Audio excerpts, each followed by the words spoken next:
The following program is being brought to you on the VoiceAmerica Health and Wellness channel. For more information about our network and to check our additional show hosts and topics of interest, please visit voiceamericahealth.com. The Voice America Talk Radio Network is the worldwide leader in live Internet talk radio. Visit voiceamerica.com. The views and ideas expressed on the following program are strictly those of the host or guests and do not necessarily reflect the views and ideas held by the Voice America Talk Radio Network, its staff, and management.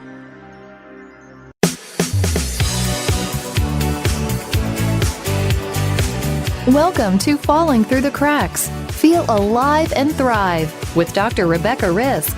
Do you ever feel that even though nothing seems seriously wrong and you pass all the medical tests, that you still feel that your health, pain, and fatigue are completely out of control? It doesn't have to be that way. Listen to the tips and suggestions given on our program today and take back control of your health. Now, here is Dr. Rebecca Risk. Hi, everybody. Welcome to Falling Through the Cracks. Today, we're talking with Lisa Lister, who is crowned the Defender of Female Awesomeness by Cooler Magazine. She is an author, menstrual maven, and reproductive health practitioner. Lisa, welcome to the show. Oh, thank you so much for having me. And Lisa's connecting with us from England, so thank you so much for joining us. It's probably a lot later your time than it is mine. Oh, so good. No worries at all. And thank you. I love how small our world is that we can connect and share information this way. I know, isn't it fabulous? I'm very excited. Thank you. Oh, good. So your book is called Love Your Lady Landscape, which is what we're talking about today. And yeah. What brought you to writing and speaking about women's bodies? Oh, well, the main reason was I was about 12 years ago now. I had the best job. I had a relationship I loved. You know, I was in love. It was amazing. I was working really hard, but I loved it. Yet I was completely disconnected from my body, and so I was really suffering from incredible pain and discomfort during my period, and I was bleeding more days than I wasn't, and I was doing everything I could just to stop that because I had a fast-paced life. You know, I was a journalist and I worked on a TV show here in the UK, and I loved my life, and I found all of this a terribly, bloody inconvenience, quite frankly. It was like, this all needs to stop. But what happened was it got worse. So the more I ignored it, the more I tried to push it down with medication, the more I tried to push it down with my ways of coping, which was eating, and comfort eating and drinking a lot, meant that I was completely ignoring the signals of my body. So I went to the doctors, had a whole lot of misdiagnosis, and until finally one day he said, look, okay, we've figured it out, we've done lots of tests and run lots of tests, and you've got polycystic ovaries and you've got endometriosis. Now, we figure you're not going to be able to have children, so we might as well just whip it out. Then you won't have any pain or discomfort. And I was like, whip what out? I was absolutely in a state of shock because I didn't have a clue what he was talking. One, I didn't have a clue what he was talking about, which I was 26 years of age. So I'm sat in a doctor's surgery, and he's going, I'm whipping it out. And I'm like, what are you whipping out? And so he'd said womb in one breath, and he'd said uterus in another. I didn't know that they were the same thing. I was 26. So for me, that was fundamental, and in my lack of knowledge of my own actual body. And then just as I was leaving, there was a moment where I was like, oh, thank goodness, there's an answer. But as I left, there was like, oh, man, it was a pain like deep down in my womb, and it was like, this is not okay. This wasn't the same pain as I've been experiencing. It was like a coming home to myself, like, lady, you need to listen. You need to listen, and you need to come down. You need to stop being in your head, and you need to come down and be in your body and meet me here. And so that moment, so I've still got my womb, I still have my ovaries, and from that moment on, I went on this kind of adventure, really, of my own lady landscape. So I went and got healing from shamans. I got like really practical teachings and understanding from people that really got it. I was able to speak with amazing people like Dr. Christiane Northrup. I was able to really, get into the workings and understandings of my body. And then just got really passionate about, why don't we know about this stuff? Why are we so disconnected from our powers? Why are we so disconnected from our bodies? And that's led me to teaching this work. And it's I love it. I love being able to share this, what I know with women. And, I'm not doing it from a doctor's perspective. I'm trained in lots of modalities now, but I'm doing it from a pure, women, we need to reconnect with our power. If we're going to be changing the world, which we're being called to do, then we need to be connected to our wombs. I can tell that this is a topic that you're really passionate about, which I think, not everybody has the joy of doing something that they're passionate about. And I think that the journey that you went on to get to this point, adds that passion because it's part of who you are as well. Why do you think, though, that it was so hard for you to get the diagnosis? You said you went to doctor after doctor when you're having all these problems. So, they're common issues as well. Polycystic ovarian syndrome and endometriosis are extremely common. So you think that they would look at that, but what were they, saying to you when they weren't diagnosing you? What was happening?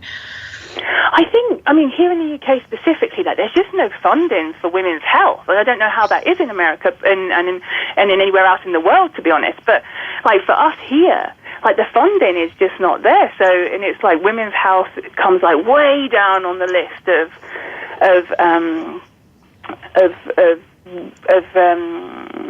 kind of worries or concerns. Yeah, priorities, exactly. And so I think that was part of it. I think that it's super easy for them to diagnose PCOS here. They say that to any woman that has any kind of down there dis-ease or pain, that's what everyone will get told, is that you have PCOS, just get on with it, eat less, and just give you the fundamentals. Whereas now there's, now that I'm looking in from a different perspective, this should be 101. This should be there should be questions that should be asked as soon as you go in a doctor's surgery. I just don't think it's top of their priority list. Yet we're suffering from an epidemic. It's an epidemic of women's health issues because women are so disconnected from their bodies. So here in the UK specifically, it was really difficult. And that was 10 years ago. I have friends now who are still, and clients who are going to doctors and still being told the same thing. Lose weight is the first one, and it's no one's helping them to really understand what's going on and to understand, because for so many of the women that I'm working with and speaking with, they've not had that, same as it was for me. I wasn't connected to that, to down there.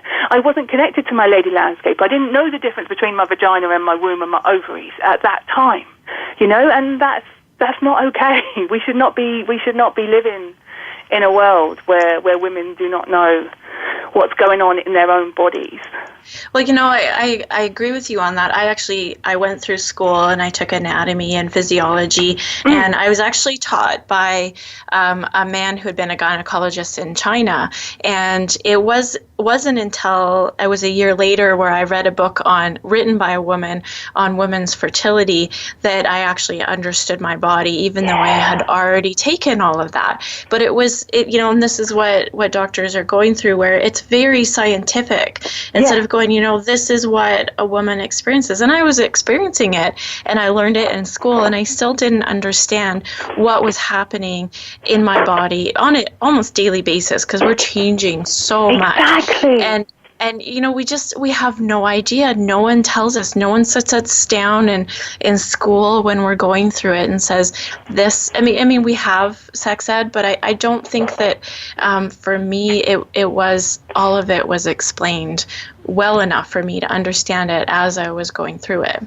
Oh, totally agree. And it was exactly the same for me. And I worry now here in the UK, I can only speak of that, is that women and girls are still getting the same education. It's no different. Like here, we used to have a sexual education program, and now that's down to pretty much a series of 6 classes in when girls are 15.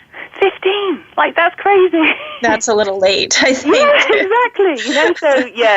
So it's confusing, and I agree. Like educating and just like not, and the scientific stuff is so good and so good. So juicy, but if you're not that way inclined, like for me, I was definitely not a sciencey kind of girl. The experiential stuff, the being able to just like know the basics and just understand, like, that's how my body works, and have someone explain it to you, like, just feels like, it's such a relief. I remember reading Dr. Christiane Northrop's book, and that was like life-changing for me, the women's bodies, women's wisdom. Just because it was like, oh my goodness. Like she's talking about it from a very spiritual, practical, and she's a doctor perspective. It's, to add all that together. Yeah.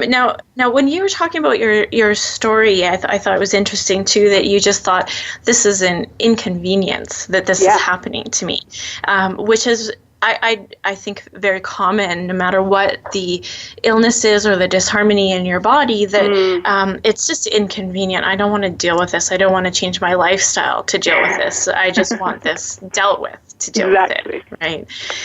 Which is why the doctor said, we'll just whip it out, because then you could have continued on what you were doing and not have had to change anything.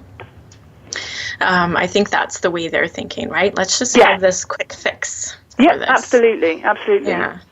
And we live in a quick fix. We live in a quick fix society. So, like, I was completely disconnected from my body. So, of course, I wanted exactly the same. Like, I don't want to have to pay attention to my body. I don't want to have to figure this out. I'm in a kind of masculine construct where the idea of me having something going on with my womb and my ovaries means that I'm going to have to speak out about this thing, and I don't want to tell people that I'm bleeding everywhere. Yeah, I was literally, and it got to a point because I was ignoring it so much, trying to ignore it, that it got so bad. And it's like, now I can laugh about it, because now I see it was like the goddess, the greater power, however you want to call it, like calling me into my body and saying, well, if you're not going to pay attention, like, you can bleed on a sofa.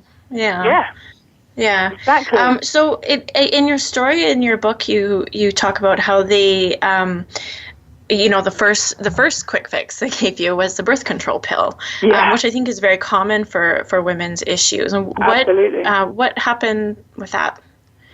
Well, I mean, that is the answer here, and it still is. It's still the answer to stop bleeding and to stop and to help women to forget about the pain and just to medicate the pain. And so that's how it was for me. And for a while it worked, but it worked because it was numbing me to what was actually going on. Again, like the quick fix, it's like, phew, I can shut it down, I can pretend it's not happening, I can get on. I can keep going in this masculine kind of construct of setting goals, achieving goals, doing, and I don't have to pay attention to what's really going on. What really was going on was that I was getting, it was like, a kick in the ovaries. Like, lady, listen to your body. Come in, listen to me. She was almost like waving with both her ovaries, like, pay me attention. And so, it took a long time. Like, I got to I thought I was mad. I thought I was absolutely mad. So whilst it stopped the pain, it made me, like, the reaction I had to taking the contraception pill was that I felt mad, and the people around me commented on that on a really regular basis. Like, I had my mood swings. I was vile. I was super vile. Well, you have those side effects, and then you're masking what's actually going on. And Absolutely. you were 26 at the time, I think, around there. And what happens, I find, to a lot of women is they're put on the birth control pill, and then they reach the age where they want children, and the problem is still there. And they could have been working on it the whole time and trying to reconnect, but now they're, they feel like they're at this time. Well, I have to have a baby right now. I don't have 2 years to sort this out. And then we've got other issues where we want it right now. Exactly. We come back to that quick fix constantly, and that's where I meet most of my clients, in that space that you just described. That's the space where women are coming off the contraception pill after 15 years, and they've had their career, they're in their career, and they want to take a year or two out to have a baby, and then they'll get back to their career, and it's all very planned, it's all very strategic, It's not working the way they planned, which I think life never does. Absolutely. and we're women, and we've got to stop and take a look at things. Exactly. We're going to take a quick break. We're talking today with Lisa Lister. She is the author of Love Your Lady Landscape. She's joining us today from England. We'll be back shortly.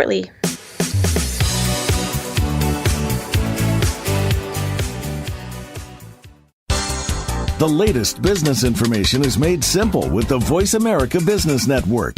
The professionals in the business world bring you live talk radio shows featuring an array of business topics, strategies for building wealth, sales and marketing, stock trading, investing, and business technology. Voice America Business hosts are professionals in their fields and bring to the airwaves weekly business discussions that offer up-to-date information, advice, and education. The Voice America Business Network.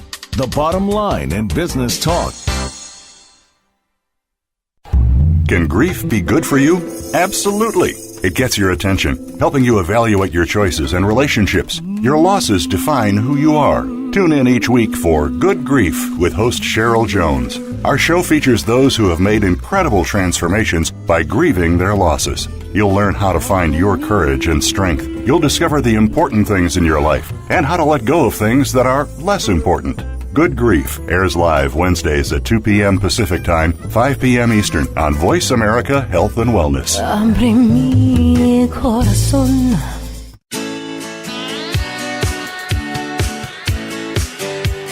You are listening to Falling Through the Cracks with your host, Dr. Rebecca Risk. To reach the program today, please call in to 1-866-472-5792. Again, that's 1-866-472-5792. You may also send an email directly to Dr. Risk. The email address is anantacalgary@gmail.com. Now, back to Falling Through the Cracks. Feel alive and thrive. Hi, everybody. Welcome back to Falling Through the Cracks. We're talking today with Lisa Lister. She's the author of Love Your Lady Landscape.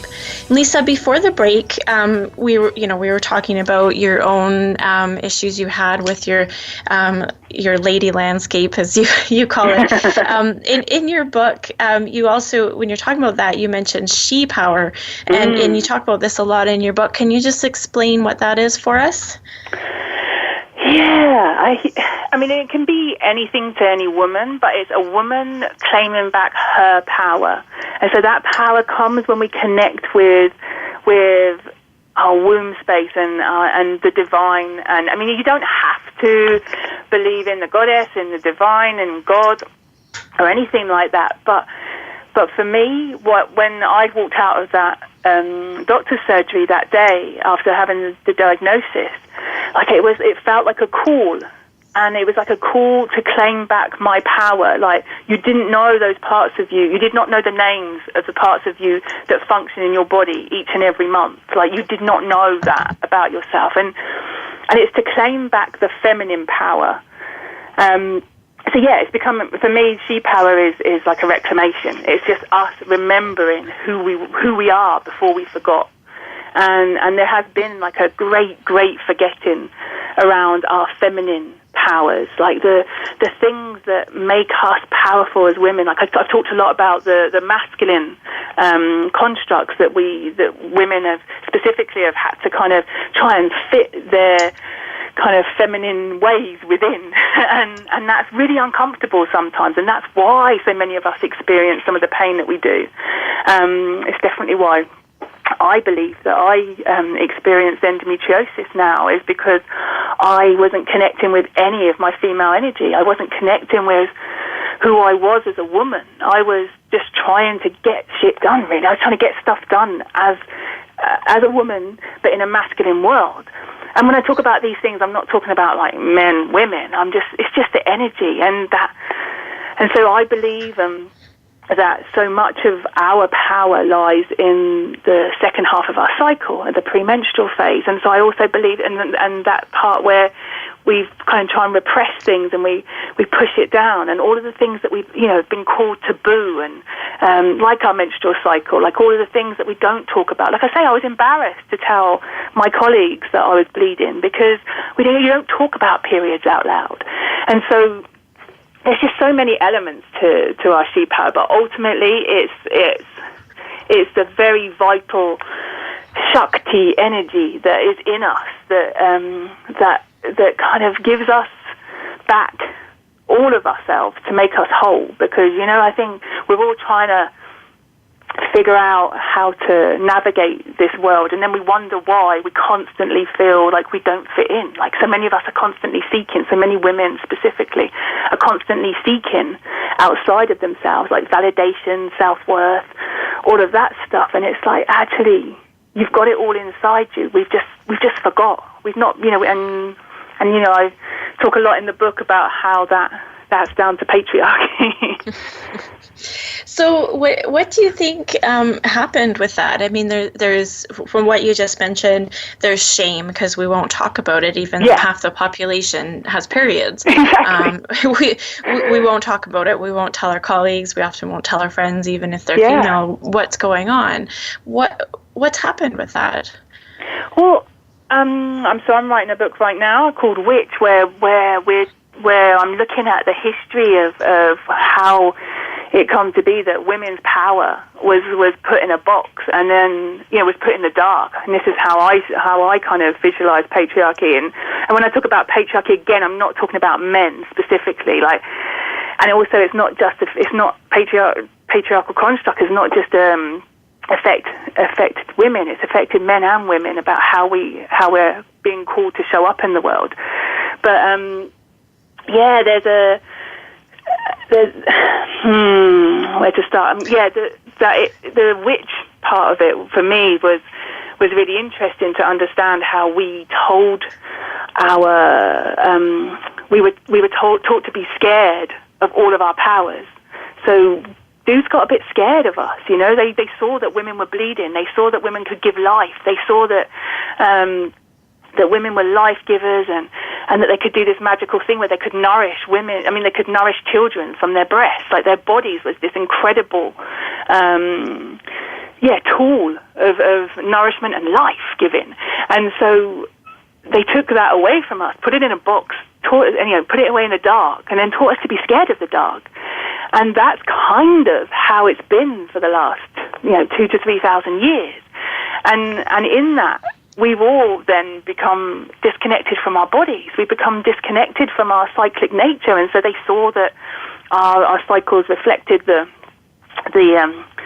cycles of Mama Nature, so the seasons and the moon, and how our menstrual cycle reflected the lunar cycle, and so they kind of created this like 24-hour clock, and they created like 9 to 5 days, and they made us work, and they made us kind of work 9 till 5 and do the same thing every single day, because they were fully aware that when we were connected to the earth, we had a thought process all of our own. And this is men and women, but specifically I speak to the women piece. And and when you see when that can't be controlled, and actually kind of the political religious elements at the time decided that needed to be controlled. They needed to control that. They needed to have us be work machines. And that's kind of how it's been. And so we've all become disconnected, and we all look to consumerism, to alcohol, to drugs, to chocolate, to all these other ways where we can kind of seek kind of the medicine we're all craving, which is actually to be in deep, deep connection with ourselves and our bodies and our true nature. It interesting with what you just said, and you speak more to the women, but you've brought men in this as well. And in your book, you talk about women are tending to be more masculine to fit in. So we've had the women's rights movement, but that was, the right to wear pants and the right to work. Yeah. And there's still in society, it's not acceptable for the man to stay home with the kids. I mean, that still isn't something, it's too feminine. And there's shifts with that, but there's still, I think, both sides, we're still fitting in these boxes that maybe we don't fit into, and maybe we do, but we should have that freedom. Oh, totally agree. I totally agree. And I think that it's a dance, and it's a negotiation, and it's a navigation of learning about this for the first. Because when you learn about this stuff and you realize that's what's happened to us, and that there's a lot of anger arises for me when I do workshops and when I work with clients, and we kind of unpack some of this so that we understand. There's no blame. I mean, in the book for a little bit I blame patriarchy, but I think that's natural. There's going to be this anger that you kind of realize that some of the reasons why you're in pain, some of the reasons why you're feeling the way you feel in the world is because of this patriarchal structure that you've been it's like trying to put a round peg in a square hole. It's just not possible, or it's really blooming uncomfortable. Either or, it's not very nice. And I think that let the anger be there, and then when the understanding is there and the knowledge is there, and then hopefully a remembrance is there for all of us, because it's all in our bones, it's in our cells. We can, for women specifically, we can remember, we can really tap into that and be like, right, okay, yeah, and then we can start to navigate how that looks, because everyone that's done the work that they've done before us, like our foremothers, the women that did do the protesting for us in the 70s to have equal rights. For me, I'm not so sure about equal rights. I'm more about finding the balance between the masculine and the feminine. I think, I'm so glad they did, and I'm so grateful for them, and I, deep bows to the work that's been done. But also, let's look at what's necessary now, and that's balance, and that takes negotiation. I just want to see if what you're saying is similar to how I feel as well, that, the women's rights movement was definitely necessary for basically you and me to be able to have this conversation. Absolutely. And I think what we need to do now, although there is still some of that needs to happen in a lot of places, there's also that balance between men and women, and the freedom for both to be whatever we feel that we need to be, instead of I'm guessing when you were sick and working and being a journalist and bleeding all the time, you were trying to fit into something that probably seemed right from the outside, but wasn't right for you on the inside. Absolutely, because we're not taught to be connected to that. And absolutely, exactly that. Yeah, and if we grow up learning that it's more important just how you feel on the inside with what you're doing, and that it gives you satisfaction and makes you happy. It doesn't have to be something, that the house and the career and the car and the marriage and the kids, but it can be whatever just brings you that joy. And just to know that unfortunately may feel a little bit difficult to navigate because of the social, the societal constructs that we're currently being asked to navigate. That's all. It's like, if we understand that, then you can start to trust yourself. If you know that that's what society wants from you, society wants you to have babies, it wants you to go out to, it wants the man to go out to work, and it wants the woman to do this, and it wants everyone to look like this, and that's why we create, TV programs and movies that kind of reflect back to you what we want you to do, and what we want you to consume, and what we want you to wear, and how you want to show up. So it's a constant call into your body, into yourself, to start trusting yourself. Like you say, to start trusting that truth of, it's totally cool to be whoever you are and what you want to be and how you want to be that. And then try and navigate the way in which to do that in a world where currently you're still being told what to do. Well, and at the same time, I think it's also really difficult because, if you hadn't had the health problems you had, it's possible that you may have continued on the path that you were on for another 10, 20 years. Absolutely. Right? Because I think about that all the time. It's so true. Yeah. And my story is very similar. I had a lot of health problems, and with chronic Lyme, and my journey changed as well. And my life is not as planned. And I think, if we can recognize life is not going to be as planned. So those women that are on the pill for 15 years, and then the baby should fit into the next 2 years because they've got this and this and this planned. Absolutely. We try to structure so much of it, and I'm sure after the break we'll get to more about touch on the cycles and how we're connected with nature, and this is it's a flow, not a structure, and it's going to change, and the path you're taking is going to change, and you're going to grow, so it's not going to be what you thought 10 years ago. Absolutely. I think that's where we're going. Yeah, I like it. I like it if we're going there. That sounds like my kind of conversation. So now we're going to take a break shortly, but we're talking a lot about being disconnected, and is there just any way that without the health problems that you and I experience that somebody can understand that they are feeling disconnected, just something that they're feeling deep in their core, or little signs? To understand how they're feeling disconnected, or how to connect. Is there a pattern that you see, or is this just a journey that people have to ask the questions? What I'm noticing is that what you just said, really, if I hadn't have experienced the pain and the endometriosis and PCOS and the embarrassment and the shame that I'd experienced, then I wouldn't have been able to take the medicine that came with it, which was that I had to really come to terms with and face that, and even if it felt really painful emotionally more than physically, to really have to talk about period. No, I didn't sign up to talk about periods in this lifetime. That was not my goal. And now it's, the subject I speak most openly about, and encourage other women to have those conversations as well. So I generally am seeing a pattern in women actually receiving the call through pain, through this epidemic of PCOS and endometriosis and fibroids and the stress and the anxiety that we're all so many women are experiencing, because they are trying to push their cyclic nature that they don't understand because they've not been taught, it's no one's fault, into this very rigid, linear structure that we're just not made for.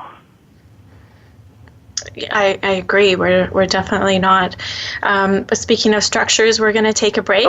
We're going to be back shortly. We're talking with Linda Lister. She's the author of Love Your Lady Landscape. We're going to be back shortly.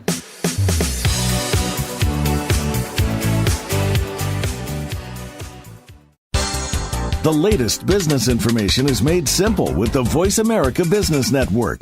The professionals in the business world bring you live talk radio shows featuring an array of business topics, strategies for building wealth, sales and marketing, stock trading, investing, and business technology. Voice America Business hosts are professionals in their fields and bring to the airwaves weekly business discussions that offer up-to-date information, advice, and education. The Voice America Business Network. The bottom line in business talk. Become our friend on Facebook. Post your thoughts about our shows and network on our timeline. Visit Facebook.com/Voice America. Follow us on Twitter @VoiceAmericaTRN. Get the lowdown on guests, new shows, and your favorites. That's Voice America TRN. What causes us to be sick? We're not talking about the actual illness or the scientific cause of illnesses. We're talking about your body and health.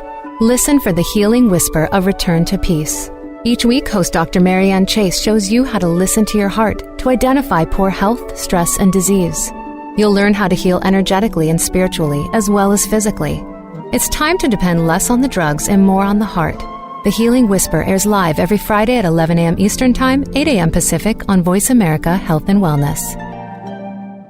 The largest syndicated alternative health talk program has come to the Voice America Network. The Dr. Bob Martin Show is the program that will answer your health questions and help you to heal your own body of many different ailments. Each week, you'll hear the answers that Dr. Bob gives to his callers that help them to be their own doctor most of the time. We'll also discuss developments on the healthcare front and what you need to do to keep your body in top form.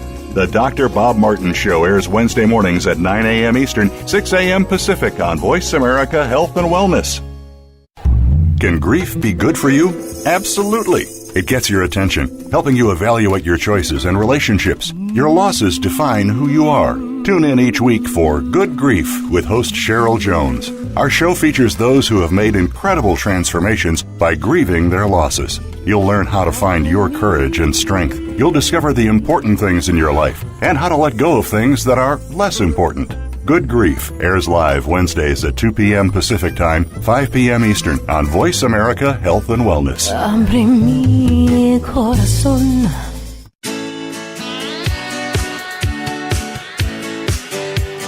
You are listening to Falling Through the Cracks with your host, Dr. Rebecca Risk. To reach the program today, please call in to 1-866-472-5792. Again, that's 1-866-472-5792. You may also send an email directly to Dr. Risk. The email address is anantacalgary@gmail.com. Now, back to Falling Through the Cracks.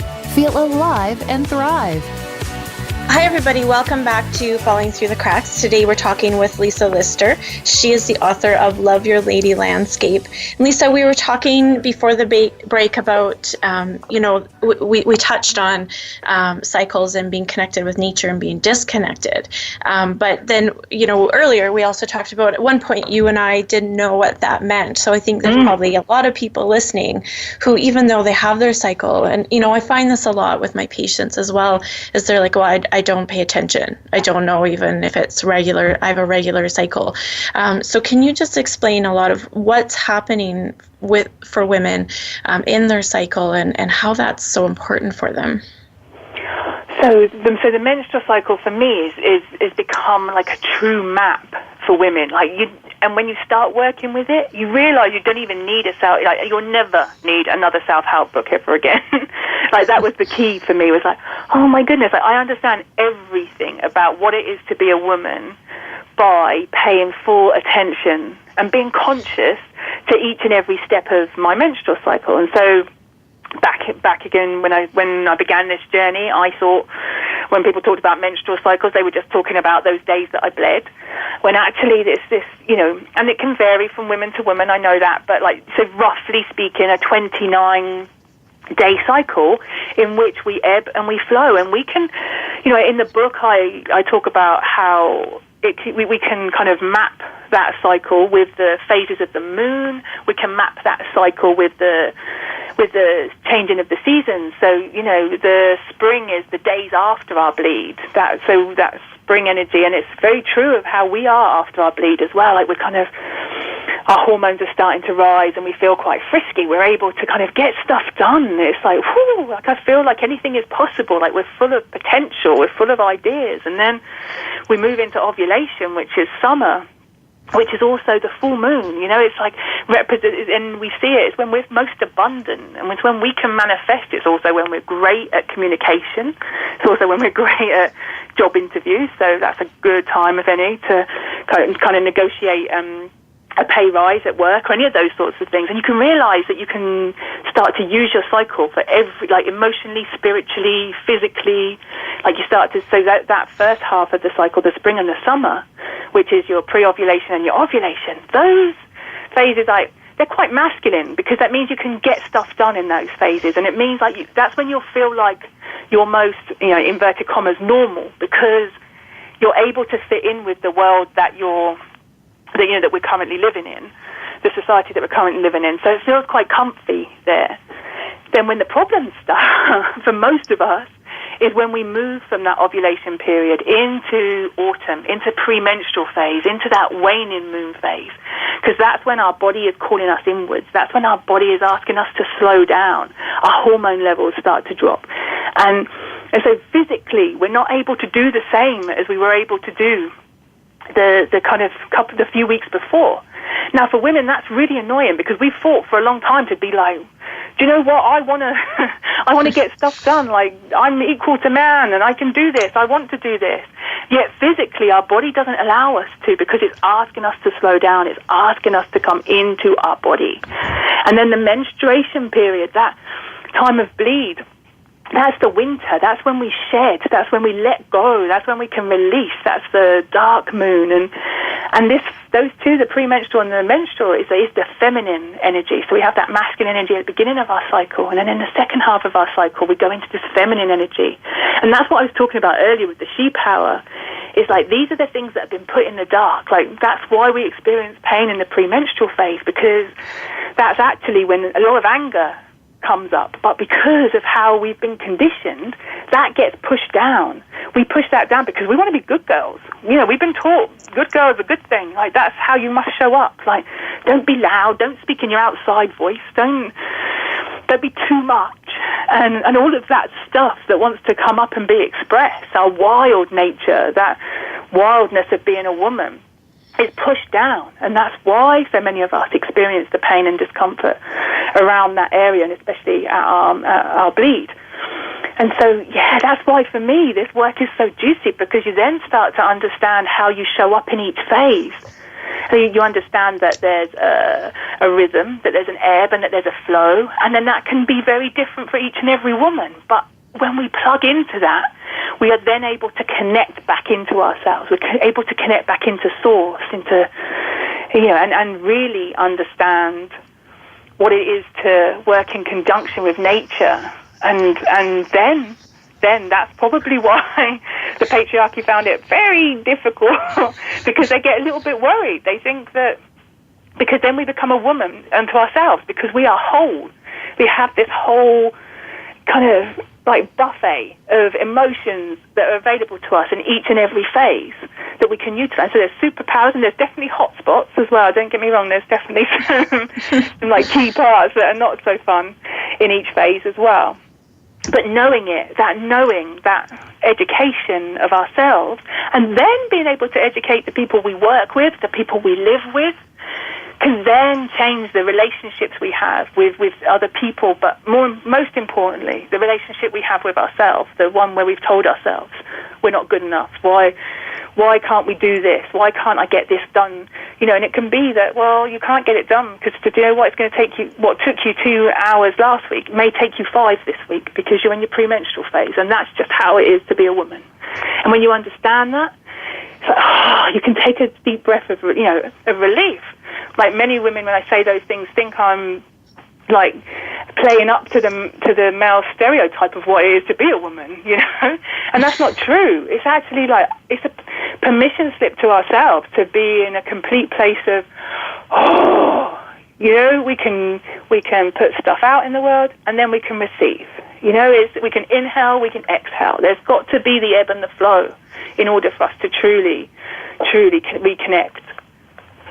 Well, you know, I think it's important. It's not about, that you're giving into the male stereotype. It's something that's actually happening, and a lot of us deny it and push it down. And, you know, it's very common that I'll have, whether it's a man or woman, say, I'm not like that. And the person's going, yeah, you are, right? And this complete denial that there's something happening at a certain time, that you're tired, that you know, you need a break. And a lot of people don't give themselves permission to take a break, and I actually didn't until I was sick, and then I had to, and I was forced to. And now that I'm well, I make sure that I take breaks and I listen to what my body needs. And you know what? Today I'm just not going to vacuum because I want a break, right? Exactly. And that, I think, if I'm understanding right, that's what you're talking about, being connected. It's just listening to what you need in that moment. And if your need is to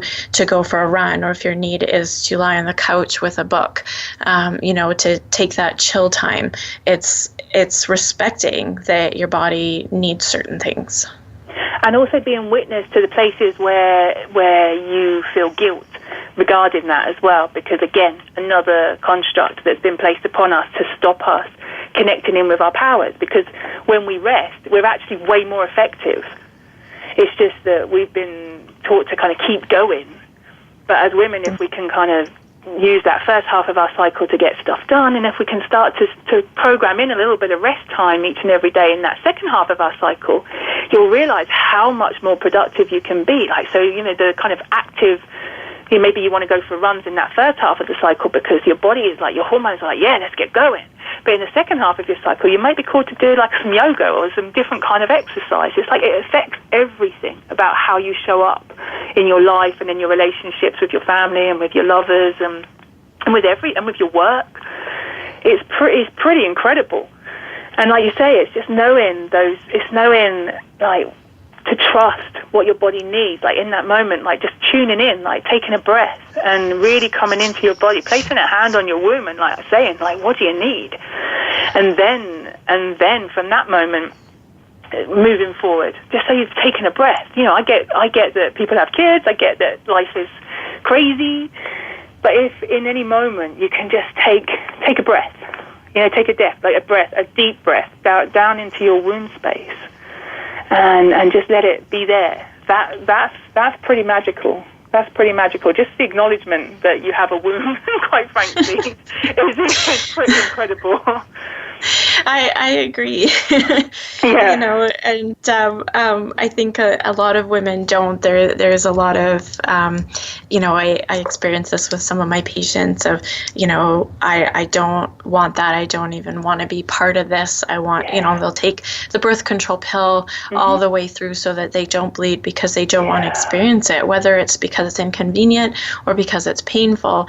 They don't want to know what's going on and they want to ignore it. Which can come from a lot of that shame that we spoke about, or the inconvenience, right? It's inconvenient to go through that, and sometimes difficult. But you know, our bodies are so sensitive that if they can get thrown off that easily when we're doing the wrong thing, then that we can use as our compass that we need to go in the other direction or do things a little differently. And I think your body as a compass, specifically your womb as a compass, is just such a key. Like it unlocked so much for me to really understand that. Yeah, like if I don't medicate my womb, you know, if I don't medicate my periods, if I allow that to happen, and yeah, it got messy for a little while when I came off the pill. You know, I had an implant for a bit as well, and it took that out, and it got messy. But being feminine is messy. That's what we've got to get okay with. Like the whole act of being in our feminine, of being a woman, is messy, and that's okay. Like trying to fit ourselves into a tight structure is going to cause pain. You know, when we hold on too tightly to anything, we recognize the pain, and it's like when we let go, we can appreciate the release, and that's actually understanding that our womb is the compass to that. If we don't medicate it and we allow the pain to be felt, if we allow, because through feeling it we can heal it. That's an absolute given. And then being able to, like you say, use it as a compass to go, okay, well, something's up because I'm not, you know, I've not bled for 36 days. Okay, so what's up? And it's much easier then to understand. Like, you know, I chart. And I encourage all of my patients and my clients to chart, you know, to say, come on, like, just, like, and make it fun as well. Not like in a, like I'm trying to get pregnant kind of way, which is totally cool as well. But even just understanding what day you're on, and then knowing what phase of the cycle you're in, and then knowing where your energy is at, just makes understanding yourself a little bit better, because you can just cut yourself some slack more than anything. Like, oh, why am I feeling like this? Oh, wait up, I'm day 25. All right, cool. Whew, that'll be why. You know, my hormone levels are low. I'm crabby. Good. All right, I'm just going to take it a little bit slower. I'm just going to ask if I can just have an extra hour on this project, and I'm just going to cook a really easy dinner when I get home. It's just so much easier when there's some knowledge there regarding it. That's all. Well, and easier because of the knowledge, but when we go back to what we were talking about earlier, the being disconnected and, you know, charting your cycle can be that first step to being more connected, because you're understanding what's happening, and then you can take it from there. You have a lot of exercises in your book of, you know, how to find that connection and taking it step by step. I mean, there's other issues than just what we've talked about of just, you know, ignoring it, but people can experience traumas and that kind of thing, which can, of course, make this journey way more complicated, because being disconnected might be a defense mechanism for whatever they're going through. So, you know, I think but the charting your cycle is a very good place to start. And then starting, doing things like reading your book or the exercises or anything else that feels right, as we're talking about listening to your body, right? Absolutely. And that's what I say, like, have a look at the book and then see what feels good and then leave what doesn't. Like, I've tried a lot of things. Some were really woo-woo and freaky-deaky and completely out there, and others were really, really practical. And that's why I share both in the book, because, as women, we're all so different. And like you say, we experience so many different things, and we all come into this work from a very different place, And so hopefully there's an entry point, there's a touch, there's a touch point for as many women as possible to be like, okay, that's how I can begin to care for my lady landscape, to understand it, and then to reclaim the power that's held in that space. And so we can start talking about periods, and we can start dropping and releasing some of the shame and the guilt, and allow self-pleasure and sensuality and all of the good stuff that we can experience down there. And I say that purely with my tongue in my cheek. I talk about this all the time, but I'm fully aware that for some people, like, even saying the words are so difficult. And so I want to make this as easy a process for women to start kind of coming into connection with their bodies as possible. Well, Lisa, I commend you for, this step that you've taken to educate women. Now, if anybody has any questions or want to find your book, is there a website that they can find more information at? There is. It's www.thesassyshe.com. So that's TheSassyshe.com. It is indeed, yeah. Okay, perfect. Well, thank you so much for joining me today. This was a great show. All right, so we're going to finish today. Thanks, everybody, for listening. Be sure to make today a great day.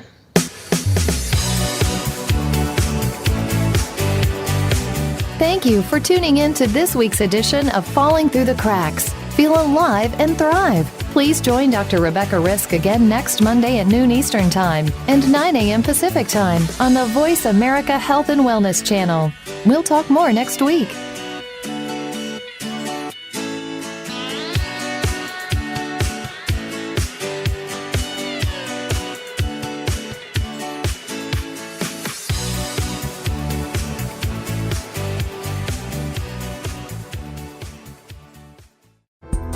Thanks again for listening to the preceding program, brought to you on the Voice America Health and Wellness channel. For more information about our network and to check out additional show hosts and topics of interest, please visit voiceamericahealth.com.